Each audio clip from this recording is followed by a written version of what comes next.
My name is Adrian Del Maestro. I'm the Vice President for Global Energy Advisory at AECOM, and I shall be your moderator today. I just wanted to briefly talk you through the structure of our webinar. We've got about 60 minutes in front of us. We have an excellent panel that will be fielding questions from yourselves and myself. What we'll do is I will map out briefly the situation regarding grids. I'll give a little bit of context. Then I'm going to give a little bit of airtime to each of our panelists to talk about what they see as particularly salient for grids, a 3-minute perspective by individual. And then as a group of panelists, we'll be talking through some of those challenges in different geographies and, more importantly, some of the solutions that we see emerging across grids. And then we'll open it up to the audience for Q&A, and then I'll close it with a few brief comments.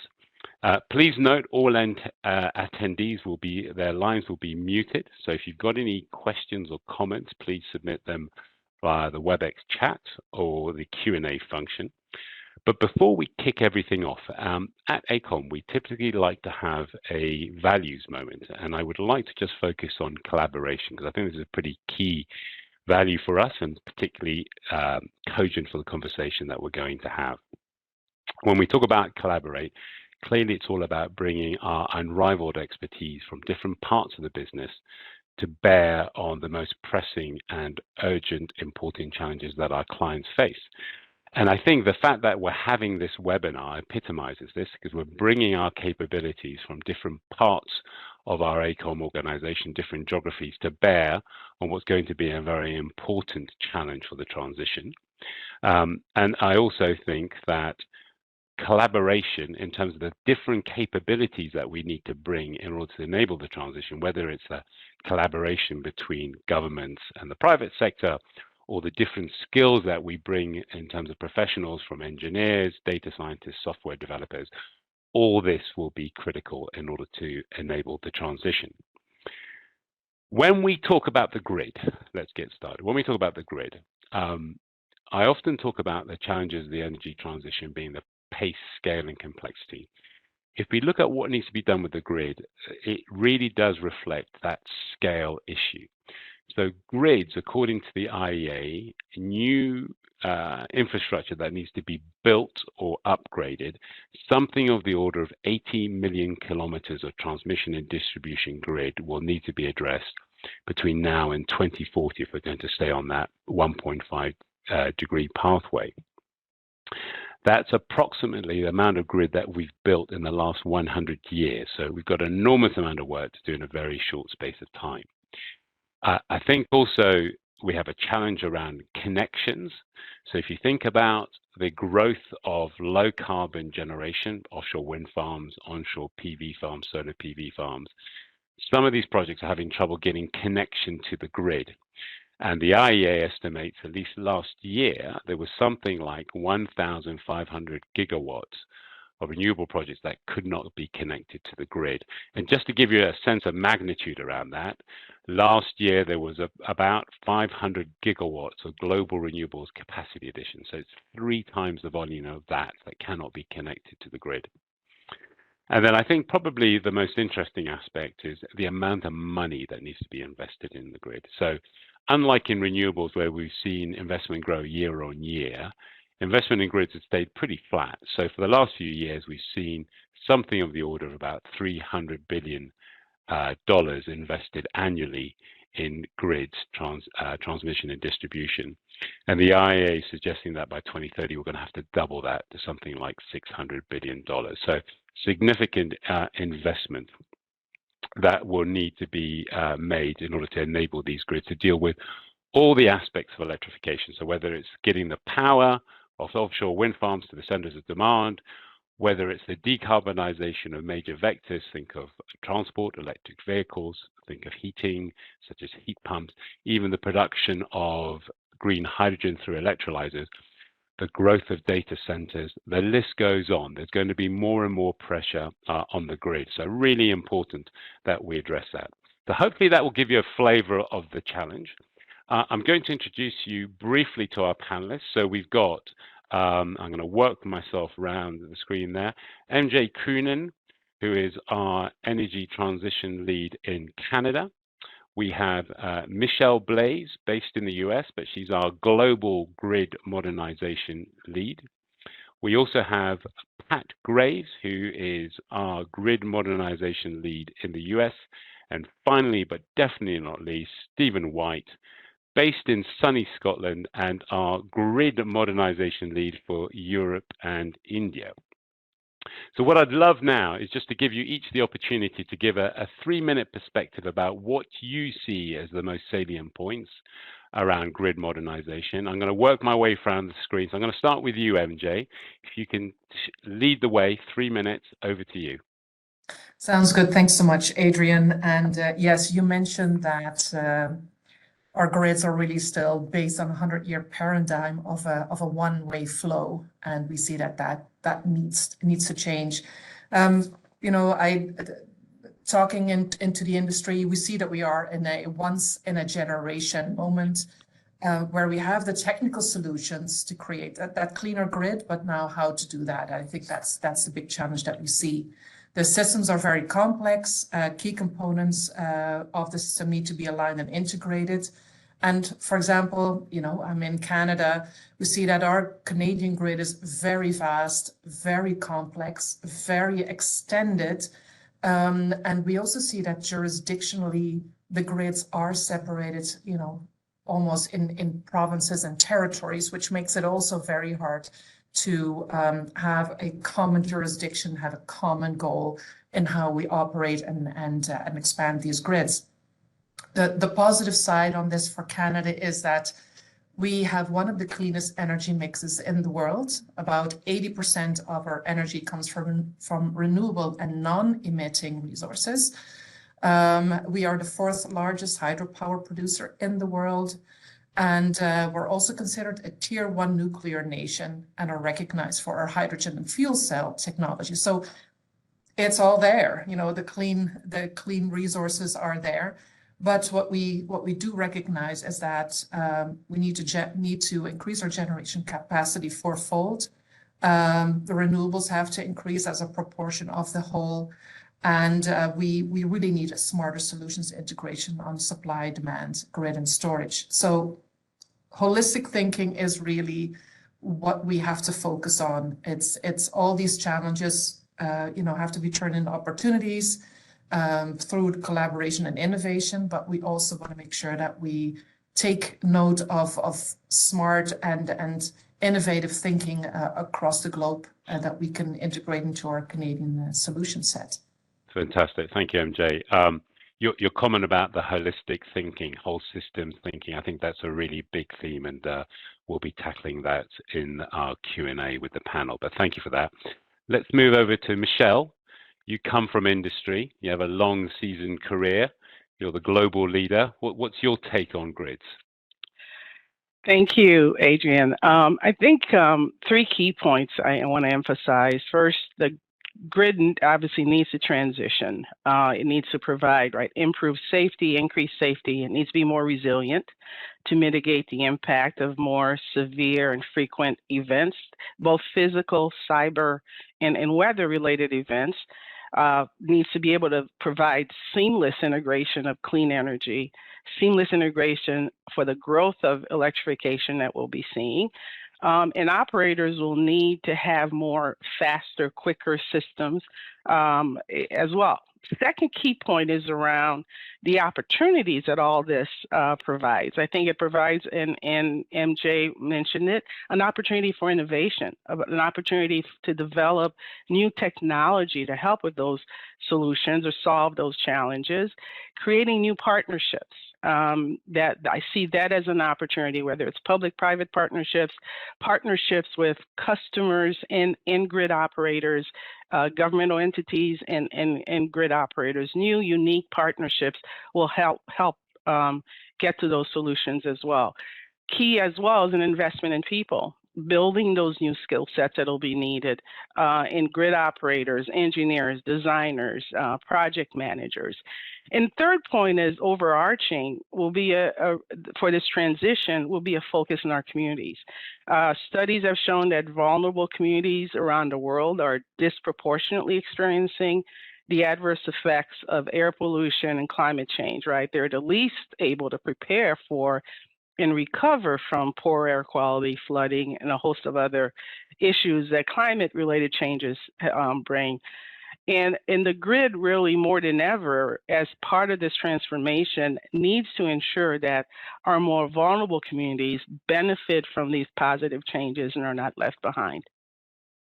Yeah, great points, Michelle. I think the themes around communities, consumers, the fair transition, that's going to be a really important topic, and I know that's another one we're going to delve into a bit more detail. Thank you, Michelle. Pat, over to you. Thank you, Adrian. Hello, everybody. So let's see, I'll try to get a couple points across here in my 3 minutes. So first, I'll agree with some of the points made. The scale and pace of change is astounding here, and it's across the board. On the demand side, many regions are independently projecting what's going to happen, and we're seeing them projecting a doubling or tripling of load, driven by electrification, manufacturing, data center growth, all those types of things.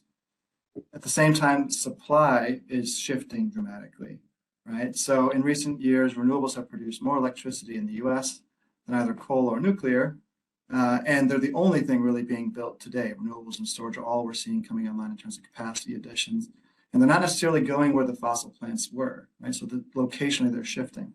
And so then we have the grid that connects those two. The great connector enabler between supply and demand. We'll need a lot more regional transmission. We'll need more interregional transmission to meet that increased capacity need and accommodate that shift in supply. And at the same time, we've got to continue to harden the grid against the effects of climate change. So that's point number one. Those are common points that the industry is aligned around. What I find interesting is there's also been this distinct progression in the US over the last few years, where a few years ago we saw the establishment of vision in the form of climate policy, net zero goals at the federal level, states implementing their own net zero goals, utilities making their climate commitments, and corporates as well. From that came all these studies, these decarbonization pathway studies that showed how would we actually go about reaching these net zero goals? What's the supply mix going to look like? How is demand going to change? And what are the resulting grid investments? That's then triggered a set of grid policies, interconnection reform, transmission planning reform, to clear those hurdles, right? So from vision to studies to policy, and now we're actually seeing project solicitations put out there. We're seeing actual projects awarded. And so we're in a new era of execution here, where now it's time to actually start delivering. And there's going to be all types of challenges, but we really can't afford to miss, right? Because we're counting on these transmission projects to be there when these other projects or these other sources of generation retire, right? So there's a lot that we've got to do. We're in the execution era, but on a positive note, we're seeing real projects announced and awarded, and we are shifting to a different phase in this progression. Fantastic. Nice summary. Thank you, Pat. And Stephen, your view of the world. Yeah, thanks, Adrian. Yeah, good afternoon, good morning to everyone joining the webinar. Great to be here and join the rest of the panel. And yeah, absolutely agree with everything else that's already been said. I think maybe just trying to bring a bit of a focus certainly from a UK perspective, also from a wider European perspective in the region that I'm based. Yeah, I think it's very similar, to be honest, and I think a lot of that policy driver has really sort of ramped up in the last sort of couple of years. A lot of that being driven by geopolitical events happening within the region as well, and that has forced government and policymakers and industry to act, which is great, and obviously look to bring in the levers that we will need in order to unlock investment in things like grid infrastructure. So for me, what I've definitely seen is the resurgence of what we refer to as the energy trilemma, where obviously decarbonisation is key, and that's obviously the key growth driver around net zero targets being set by government, being driven by the demand for connection of renewable generation onto the system. We also then have the energy security side of the trilemma, which is around ensuring that the lights stay on, and that in some instances has been driven by, as I said earlier, those geopolitical events. The move away in Europe from reliance on imported gas from Russia, for example, has really focused the mind on domestic generation, domestic supply, and ensuring that the energy system in European countries is self-sustainable, or at least able to rely on more secure forms of energy in future. And then lastly, the most important piece in some instances is around that affordability perspective. So how do we ensure that people's energy bills stay affordable, and obviously that has been tested again in the last few years. We've seen inflation increasing, and all the pressures around cost of living in this country and much further afield. So yeah, absolutely, I think affordability has to stay at the forefront, particularly as we're talking about the levels of investment, the levels of money that's going to have to come into the sector in order to deliver on that. And then lastly, I would just say, touch on it.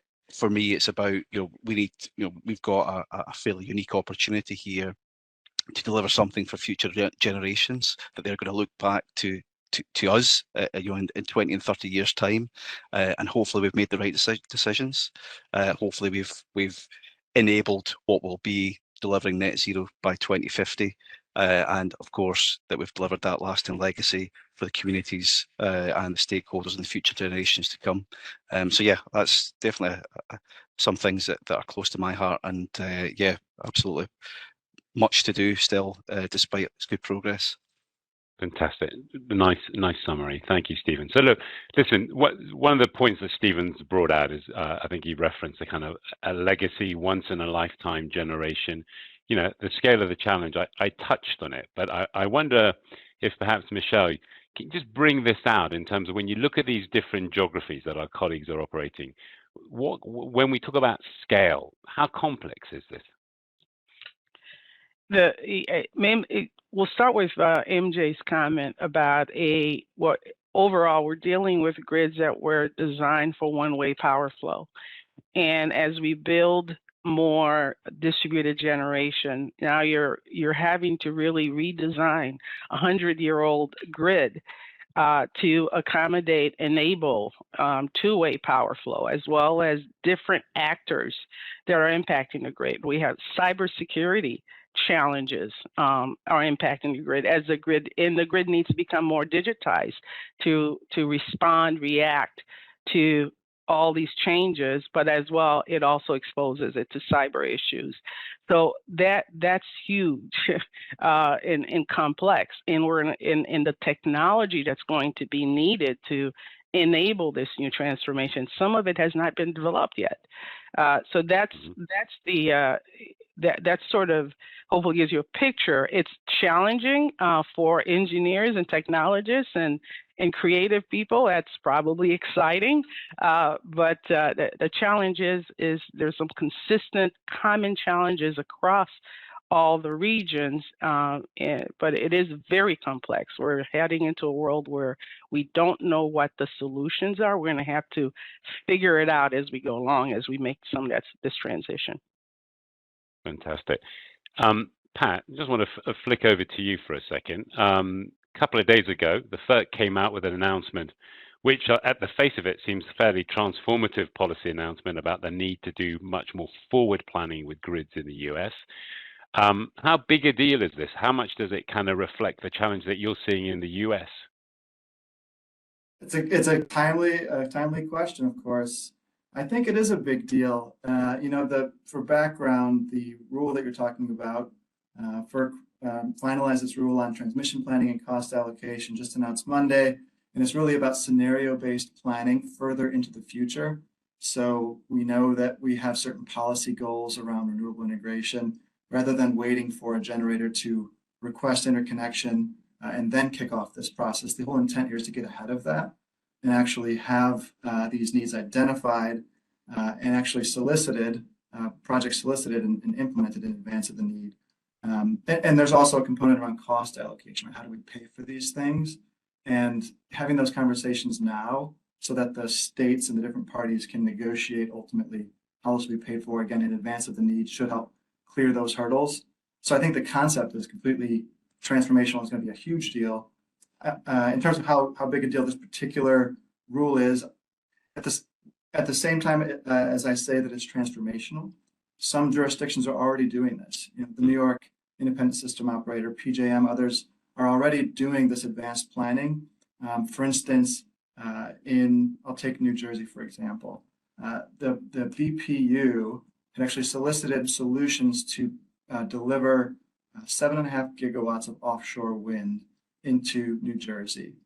So they've identified this need further in advance. They created a specific solicitation, and they've already awarded a series of projects that'll do just that, so that offshore wind developers can interconnect, and this infrastructure should be there by the time it's needed. So I think it's a very big deal, and I'm encouraged by the fact that it's already well underway in a lot of places across the U.S.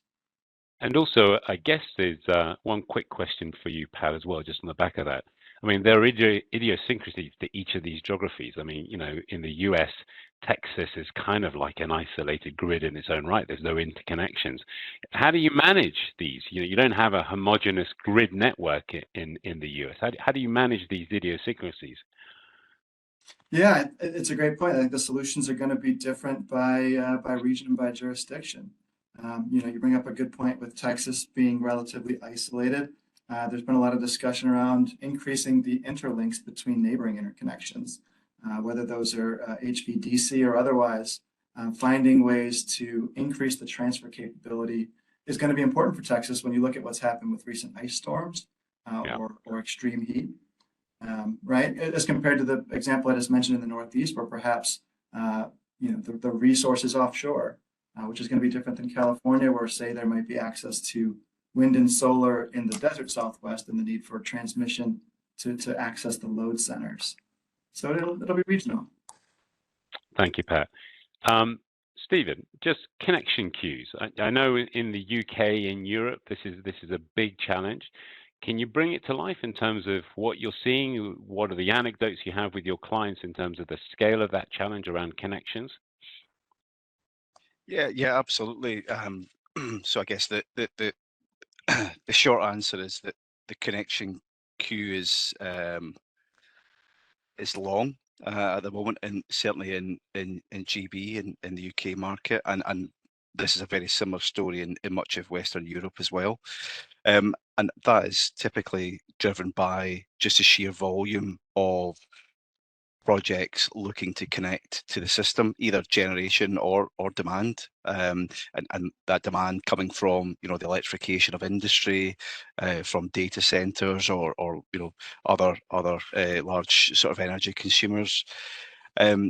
On the generation side, it's clearly being driven by those, you know, renewable policy targets that we talked about earlier. Offshore wind, obviously being the key driver in much of sort of Western Europe as well. You know, the UK government having target of 50 gigawatts of offshore wind to be connected by 2030. We're at around about 14 gigawatts at the moment. So you know, clearly there, you know, the policy goals have been set. However, the governance and the processes that sit underneath that to effectively enable connection of these generators to the grid hasn't kept pace. So, you know, the system is recognised as not being fit for purpose. Reform is underway. The connection queue as it stands today, or certainly as it's headed towards by the end of this year, will be at something at transmission level of about 800 gigawatts in total. You know, some of these with connection dates out to mid 2030s towards 2040. There is certainly the need to reduce that connection queue, to understand what those projects are, and will they likely connect or not. You know, what is the maturity of those projects, and a lot of the reform is looking to address exactly that. So ensuring that rather than a first come first serve policy, which is kind of what has been followed to date, it's more going to be following a first ready, first connected type arrangement. Yeah. So you have land rights in place, you have engaged with the landowner, you're ready to effectively move into that next stage of development, rather than developers who may be more akin to sitting on a grid connection, thinking that, you know, it's potentially an asset they can utilise at a later date. So yeah, a lot of focus on that at the moment.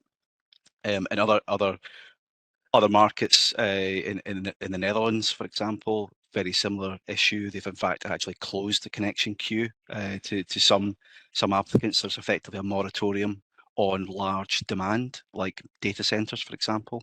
They will not be connected before 2030, so they will not be connected before major grid reinforcement takes place first, which is obviously not scheduled to happen until later in this decade. So there's a real challenge, a real pinch point, and that is effectively being driven by the regulatory regimes around how grid infrastructure is approved, how it's funded, and how the needs for that infrastructure are assessed. That obviously needs to change, and that is changing to an extent in the UK and in other markets as well. So yeah, a lot still to do. You know, it's not necessarily about picking winners, and I think it should be said that obviously the fact that there's 800 gigawatts, that's probably 4 times what the UK needs to meet its net zero target. So clearly we don't need it all. However, you'll have to look at what are those right projects that should be moved into that next phase of development, and that should be connected onto the system. Okay, great, thank you. We've not talking explicitly around the challenges of planning and permitting. And I know there is a big issue around that. If you think about how long it takes to actually from concept to implementation installation of infrastructure for grid, we're talking anything from 5 to 12 years. And these renewable projects are a lot shorter to kind of get up and running. MJ, what are these problems around planning and permitting that you're seeing in your jurisdiction and maybe others? So I think definitely the biggest issue is congruency in planning and permitting across Canada. Of course, we have multiple provinces and territories that each have their own mandate around energy production, and they're mandated to produce energy at a reasonable rate that is congruent to the taxpayers' expectations. And then we have a federal government, of course, that is pushing for decarbonization and adoption of decarbonization goals by these provinces. I think, tying on to Stephen, the queues, for example, in the province of Alberta for renewable energy connections are huge. Our provincial government basically announced a moratorium about 8 months ago. The reason was given was grid restrictions. That's not necessarily the case. It's more driven by them wanting to balance the contribution of renewables to the overall energy production mix. So and we see similar issues in different provinces where not just technical but also political reasons to stall or advance grid connections are into play. What that means, though, is that for some investors, that does not necessarily create an equal playing field. For example, Ontario is very much interested in attracting battery production facilities. Of course, they have a big car industry. Our Atlantic provinces are looking at future offshore wind connections that then can be used for green hydrogen production. Our British Columbia, Pacific Coast province is looking how to include more DERs because their metro areas are so congested that they need to really look at different solutions going forward. So I think, again, the challenge is the different jurisdictional powers within the provinces, the lack also of interconnections, because we could, kind of share clean power better across provinces if we were set up that way. And then, of course, we're also have a very big economic benefit in exporting hydropower into the US. There's 35 interconnections with the US of sending clean hydropower across the border. So really what, the federal government has acknowledged this issue in terms of the permitting piece, kind of bringing it back to, that how can we get more clean power online. They are reviewing their Impact Assessment Act. They want to clarify the requirements. They want to reduce timelines, and they also want to improve engagement and partnerships, because they really want to encourage investment in clean energy in Canada by new investors. And they've also put together a electricity advisory council that is looking really at the complexities of this new integrated grid, looking at affordability, pace of investment, what can we absorb into our grid, but also very on the equity side, how can we also make sure that our remote communities, of which we have many, an Indigenous community can have access to cleaner power in the future as well. So the planning and permitting, it's a big issue. It's a big complexity. There are steps to make this better. Hopefully that will, stay in pace with the innovations that we want to bring online. Excellent. So I'm going to change gears a little bit. We've talked and referenced consumers, stakeholders. Michelle, just when you started talking about in your introduction the affordability, kind of the cost of living. Clearly, this is going to be a big issue for consumers, given the amount that we need to spend and how we allocate this cost. Again, your perspective on that. Yeah, this also the issue of cost, making all this change cost effectively is a challenge. It's a challenge for the grid operators. It's a challenge for municipalities, and I mentioned in ensuring that more vulnerable communities are also able to participate, and not putting more pain on them. That's an issue I think that's top of mind. How do you do this? It's around ensuring that new technologies that enable more productivity. It's also around restoration, maintenance, driving down maintenance costs, implementing, testing out new technologies, and building a scaling plan that enables you to then scale that technology cost effectively. It's also partnering. As I mentioned, bringing in new partners, whether it's state regulatory bodies as well as consumer groups, in making this change and getting input from the community around how to make this change and how do you address the community as this change happens. We're all, in a lot of ways, we're all in this together. And that needs to be and has to be top of mind from the grid owner, the operator, and seeing all of us as stakeholders in this transition that does need to happen. And ultimately, we will benefit from it. Yeah, I can see that's quite a difficult one to square. I guess the other angle, aside from just the affordability, is potentially stakeholder consumer resistance to more pylons being built. I remember at an Ofgem meeting, which is a UK regulator, there was a reference to hugging pylons, right?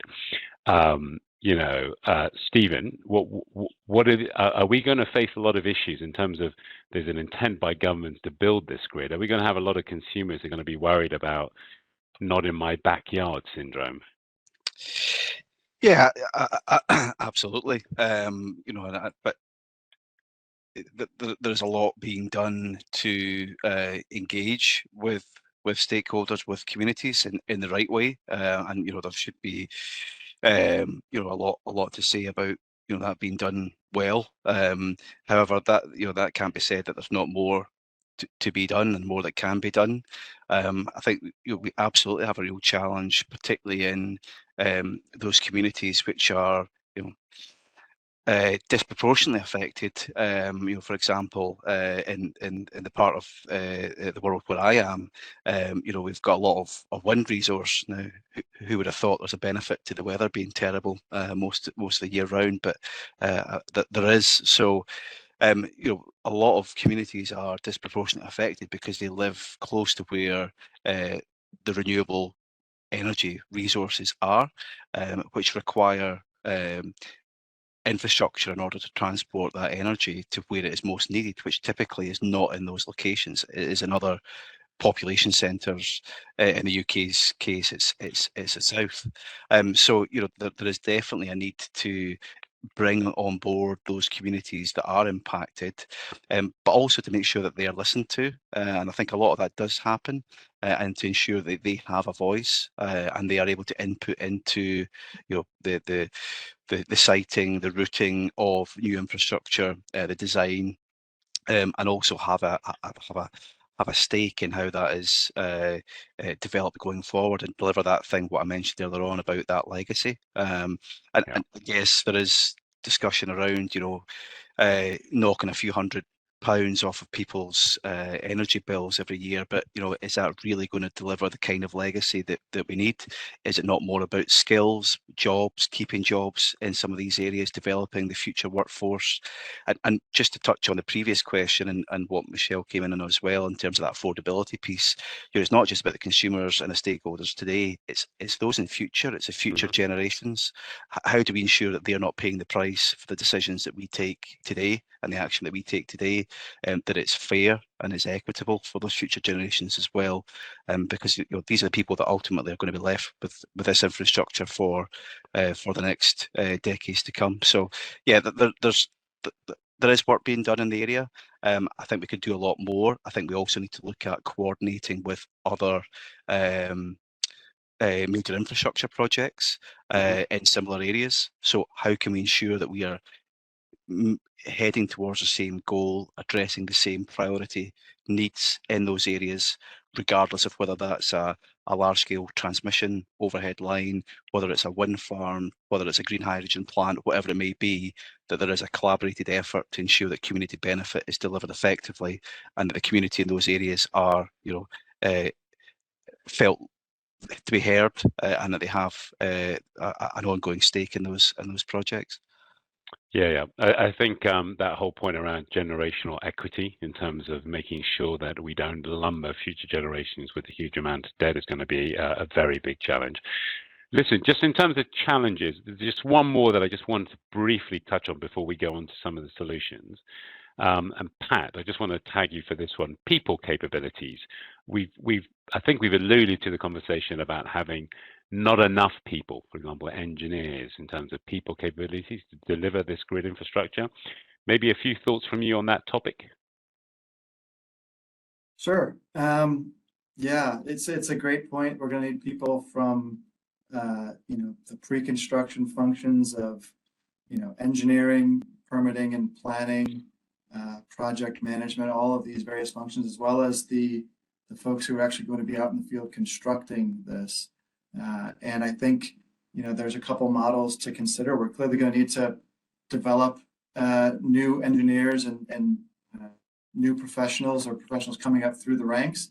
I think there's a lot that can also be done by sharing globally, working with regions that may have faced some of these challenges prior, and looking at ways to increase knowledge transfer and collaboration. But ultimately, it's going to be a challenge, and it's going to require just a concerted effort on that point. Yeah, no, great. So look, you've all kind of flagged some of these big challenges going forward, right? And being a kind of a positive, optimistic, the glass is half full kind of guy, I'd like us now to focus on what some of those solutions are. So Stephen, you started talking a little bit about those connection queues in the UK and Europe. What regulatory change do you see already happening and that needs to happen to accelerate those connections? Yeah, I think there's definitely activity happening in that space. The biggest probably area is around what is referred to as anticipatory investment around grid infrastructure. Mm-hmm. And what that means is effectively moving away from, and I think it was mentioned previously by Pat or others around, this having to demonstrate the need for a grid reinforcement, typically from the generators looking to connect at that point in the system, moving beyond that into understanding that there is an overall need, and also that there is opportunity to deliver a number of strategic grid upgrades, which will enable both the generation that is looking to connect now, but also in the future, and removing the regulatory cycle burden that the grid operators, the regulator themselves, have to go through in dealing with grid upgrade projects in a siloed, linear type fashion. So moving beyond that into taking a sort of portfolio type approach, a program type approach, to say, here is a suite of needs, and we can put in place the frameworks and the regulatory incentives to make those projects happen in a far more timely and cost-effective way than they would perhaps normally be developed. And I think that's a very welcome development that we've seen in UK, and is now being looked at in Europe as well. So given the opportunity to accelerate some of that development timeline in the UK, we're looking at 14 years to develop on average a transmission infrastructure project. Looking to half that down to 7 years, which is obviously a massive challenge. But having the right regulatory frameworks in place is one way, or one step rather, in enabling that to happen. And also there's other reforms around also looking to open up the regulated sector dominated by monopoly operators, incumbent network operators, to competition, and looking to encourage competition in the development of some of these schemes, where obviously you're looking to bring in expertise, capital from other sectors potentially, or from other areas rather, the economy, to help develop some of this infrastructure, which is so clearly needed. Fantastic. So I know we've got a few questions coming up that we're going to delve into the weeds. But before that, I do want to just take a step back. MJ, you were talking about, a holistic perspective, a whole systems perspective. It just strikes me, you've got all these different technologies, all these different pressures on the grid. There isn't a kind of one solution that fits all. When you say whole systems thinking, what are you talking about? Yeah, thanks, Adrian. I think, with the conversation that we've had here over the past 40 minutes, there's so many aspects of this problem or this issue on grid modernization that we see, ranging from equity, technological, regulatory issues to, investments, technology advancements, etc. So, we're looking, as I said, at a grid that was developed a one-way supply of energy, and we're looking at a future exponential growth of this grid to meet our current and future energy needs. So, I think the holistic view is really making sure that in the decision-making process, we understand potential impacts of different scenarios. I think that the scenario building component of whole systems thinking is going to be critical to understand why we're making this decision rather than another decision. And, we've done scenario building a lot on complex programs here at AECOM, and also others in the industry have done similar complex scenario building and understanding what decisions we should take. Somebody wrote, it's better to make a good plan now to have the perfect plan later, because later might be too late. But we really have to understand the components, and I think we do know the components that systems thinking. We need to make sure that we look not just at specific jurisdictions, but also who connects into those jurisdictions, as indicated by a couple of panelists here, the impacts that the client has on these grids is going to continue to be a big uncertainty, and the interconnectivity, the whole systems thinking is going to be critical to make sure that everybody continues to have access to clean and decarbonized power. So it's really about how can we leverage our expertise as people, from different markets, different geographies, bring that together and not think about an insular solution, but something that's going to affect all of us, and also that has to accommodate the future developments that we see in technology and where our clients and our consumers are going. Okay, no, great, MJ. So again, diving back into the weeds of this. So clearly, there's going to have to be a lot of investment and focus on building new grid infrastructure, upgrading it. But I guess it's not just about building new grid. There's kind of grid flexibility, non-wire solutions. Michelle, I know you're very vocal on these kind of aspects. What do we mean by that? What are the examples of solutions that are not just about grids? Sure. As for in planning the grid, for example, traditionally it was about investment in poles and wires by the utility, by the owner. More and more are there least cost alternatives to build that capacity through energy efficiency, customers' demand response, as well as voltage optimization, as well as, for example, batteries, customers installing batteries and providing capacity to grid owners, clean energy, solar, distributed generation. Now, there's just this new toolbox for grid operators and grid owners to solve some of those issues as they plan the grid. So those are all exciting new challenges, and we talked about cost effectiveness of this transition. These new technologies and new opportunities or new solutions need to be integrated into developing the most cost-effective, the most long-term, the optimal solution. That's new, and that's a huge new opportunity. Yeah, thanks, Michelle. So you referenced battery energy storage solutions. I know there's a lot of expectation that that's going to bridge that gap and provide a lot of flexibility.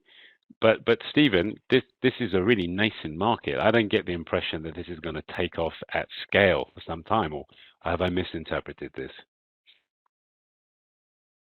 I think you, to some extent, Adrian, I think that's right.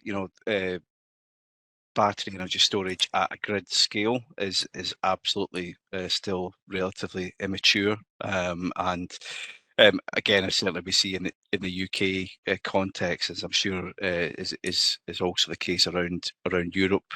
We are seeing very speculative grid applications from battery projects predominantly, and a lot of that is to do with relatively low barriers to entry to getting grid connection offer. But yeah, absolutely, they do have a role, and they will do ever more so in the future sort of low carbon, decarbonised energy system that we're moving towards, and we need to have that flexibility.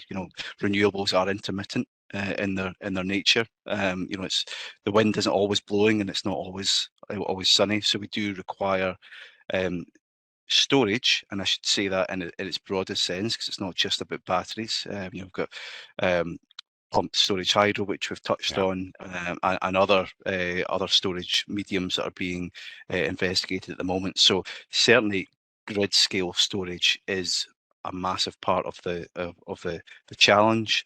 The quicker we can get that scale onto the system, the better, and obviously allows us to focus on balancing the system to ensure that we deliver on that energy security piece that I mentioned previously, while ensuring that we've got that decarbonised generation online whenever it's available. So yeah, no, it does have some way to go. Co-location of renewable energy generation and batteries is also something that's now coming to the fore, where you can start to see the interplay and potentially operating as an islanded sort of microgrid system in some instances, which helps to remove some of the burden on the grid at times where capacity is stretched, and we need to ensure that clean energy still has a route to market. Yeah, great. I noticed there is a surge in questions coming in from our audience, so I do want to leave a little bit of time to tackle those. Just one last point, theme on enablers and solutions. We talked about, and this one's for you, Pat, we talked about planning and permitting taking quite a bit of time, particularly in Europe, UK. That's been a bit of an obstacle to implementing some of this grid modernization. If we're going to accelerate the planning process, how do we do that, Pat? And what are the opportunities there? It's a great question. I think your opening comments around collaboration are going to be key here.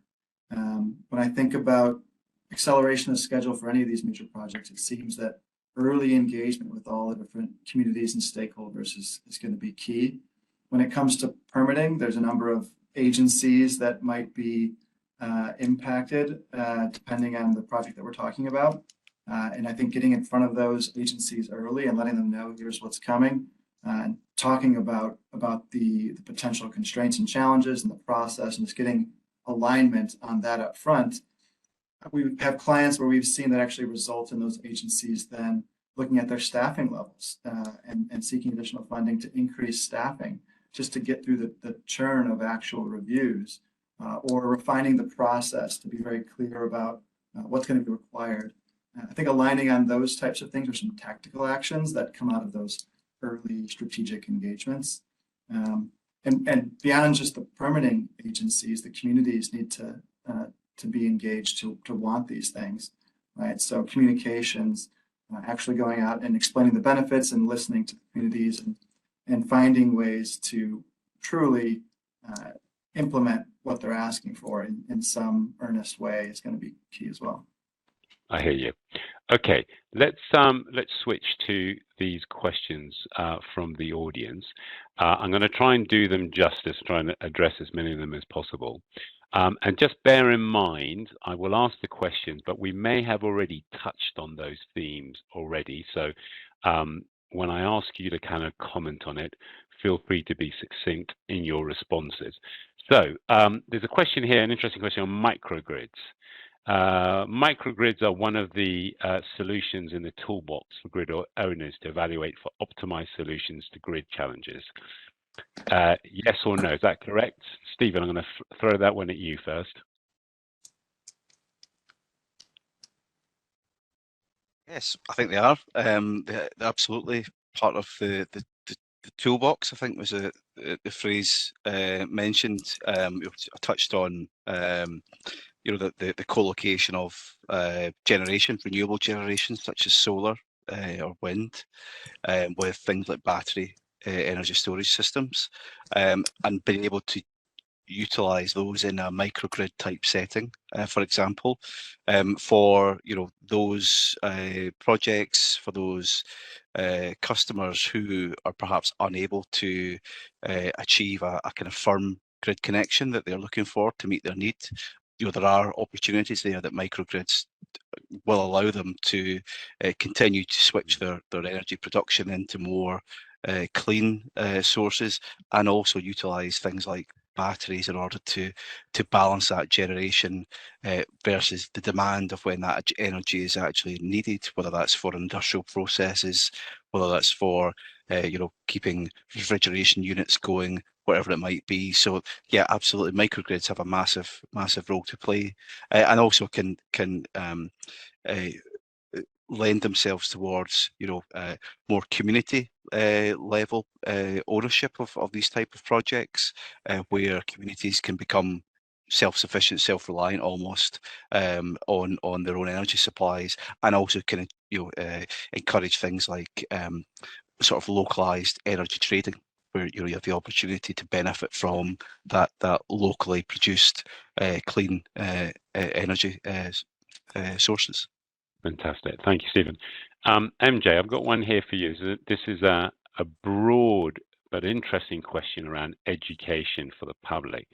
Do you think there needs to be more education of electricity in terms of how we use power, what the intent is, to the public to improve awareness of how big an issue this is to the energy transition?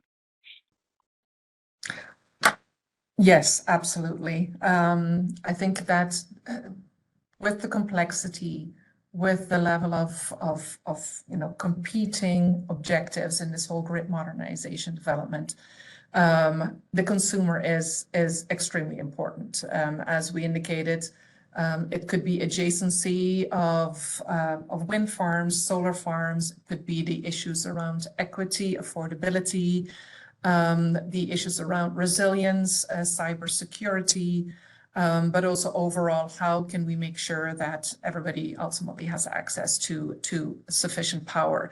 So I think consumers need to understand the level of complexity. We have, an increasingly better educated consumers than we had maybe 40 years ago. I think the communication is critical to the success of this whole grid modernization.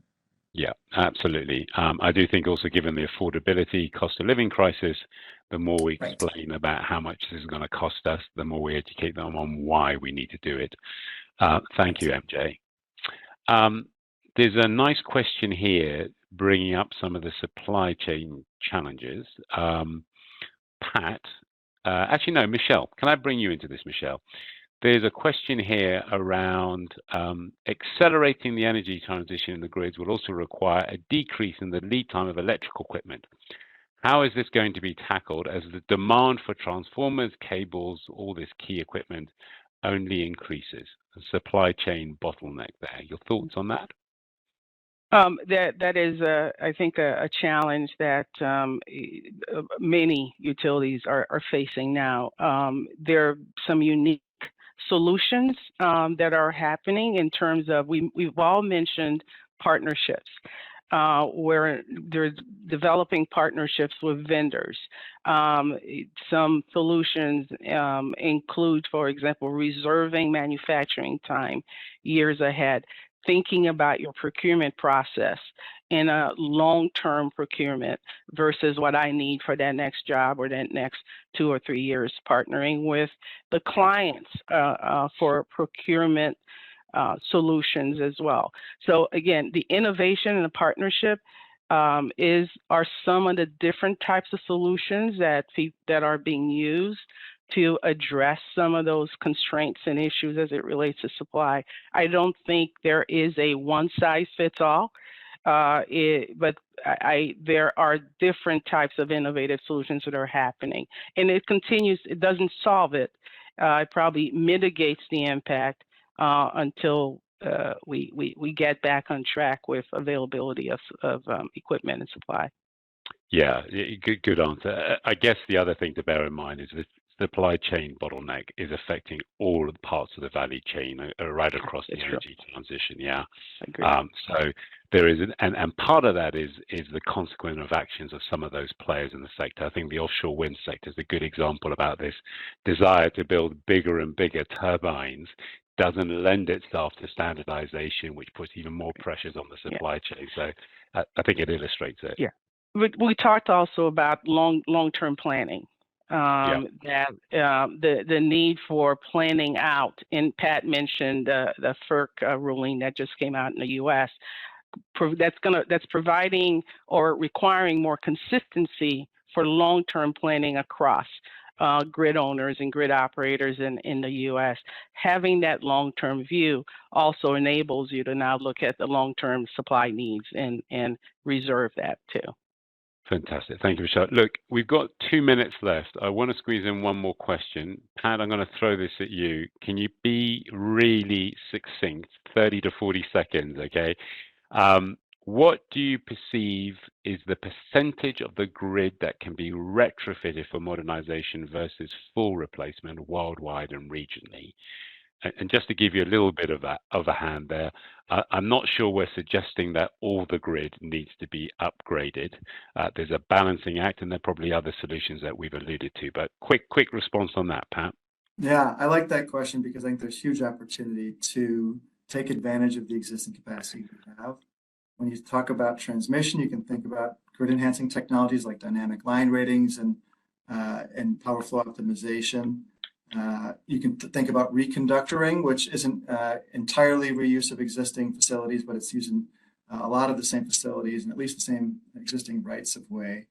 And then there's also non-wire solutions where you have existing customer flexibility, right? And I think that's where you can actually make much more efficient use rather than building bigger, sort of being smarter with the way that we optimize the grid and orchestrate the grid. So I think there's huge potential to not just rebuild everything. Fantastic. Thanks, Pat, and thank you for being succinct. Okay, we're coming to the end of our webinar.